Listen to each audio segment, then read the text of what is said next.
warahmatullahi wabarakatuh. Perkenalkan, nama saya Sherly Dona Safitri, NPM 2011060153, kelas E, jurusan Pendidikan Biologi, Fakultas Tarbiyah dan Keguruan, Universitas Islam Negeri Raden Saleh Lampung. Akan menjelaskan tentang faktor-faktor yang mempengaruhi dalam belajar. Faktor-faktor yang mempengaruhi belajar dibagi menjadi dua, yaitu yang pertama ada faktor internal dan faktor eksternal.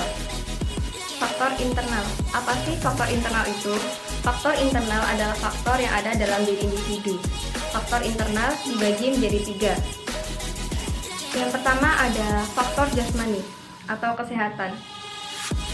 Faktor jasmani atau kesehatan sangat berpengaruh dalam proses belajar, karena apabila siswa sedang sakit atau kurang bersemangat, akan menyurutkan semangat belajar dalam siswa. Yang kedua ada faktor psikologis. Faktor psikologis dibagi menjadi beberapa bagian. Faktor yang pertama yaitu intelijensi. Yang kedua, faktor perhatian. Perhatian adalah keaktifan jiwa yang dipertinggi. Jiwa itu pun hanya tertuju pada suatu objek saja. Untuk mendapatkan hasil yang baik, siswa harus memperhatikan materi yang sedang dipelajarinya. Yang ketiga, faktor minat.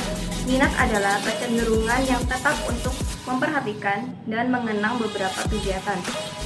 Minat besar sangat berpengaruh dalam belajar, karena apabila materi yang dipelajari tidak diminati siswa, siswa tidak akan belajar dengan sebaik-baiknya. Yang keempat, ada bakat. Bakat merupakan kemampuan bawaan sebagai potensi yang perlu dilatih dan dikembangkan. Kecerdasan bakat merupakan faktor yang menentukan keberhasilan seseorang dalam belajar. Yang kelima, ada faktor motivasi. Motivasi merupakan dorongan yang ada pada diri anak untuk melakukan tindakan. Motivasi sangat diperlukan di sekolah, karena tidak semua pelajaran dan materi sesuai dengan minat siswa. Yang keenam, ada kematangan.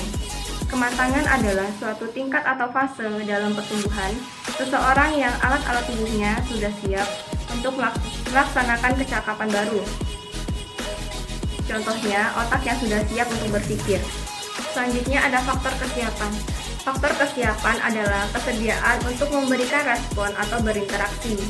Kesiapan ini perlu diperhatikan dalam belajar. Apabila siswa sudah siap, maka hasil belajarnya pun akan lebih baik. Selanjutnya ada faktor eksternal. Faktor eksternal adalah faktor luar diri anak yang mempengaruhi belajar anak. Contohnya, yang pertama, faktor berasal dari orang tua. Misalnya, orang tua memperhatikan serta memberikan arahan-arahan anak dalam belajar. Yang kedua, ada faktor yang berasal dari sekolah. Misalnya, metode atau cara penyampaian materi oleh guru kurang diminati oleh siswa. Yang ketiga, ada faktor yang berasal dari masyarakat. Pengaruh masyarakat sangat kuat pengaruhnya terhadap pendidikan anak, bahkan sulit untuk dikendalikan. Sekian penjelasan tentang faktor-faktor yang mempengaruhi belajar dalam anak. Saya akhiri.